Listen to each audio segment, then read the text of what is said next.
Nadiskubre ng lokal na pamahalaan ng Quezon City na maraming naging paglabag ang nasunog na gusali sa barangay Tandansora kung saan 15 individual ang nasawi.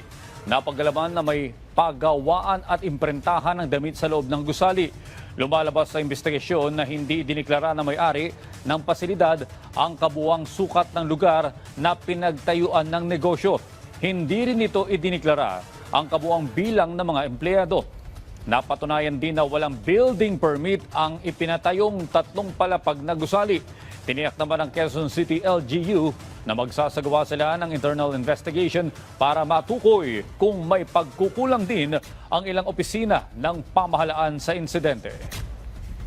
Marami pong misdeclaration. So number 1, there's a misdeclaration of the area of the business. May misdeclaration of number of employees. So among the possible cases na pwede pong i-file, reckless imprudence resulting in homicide, violation of labor laws,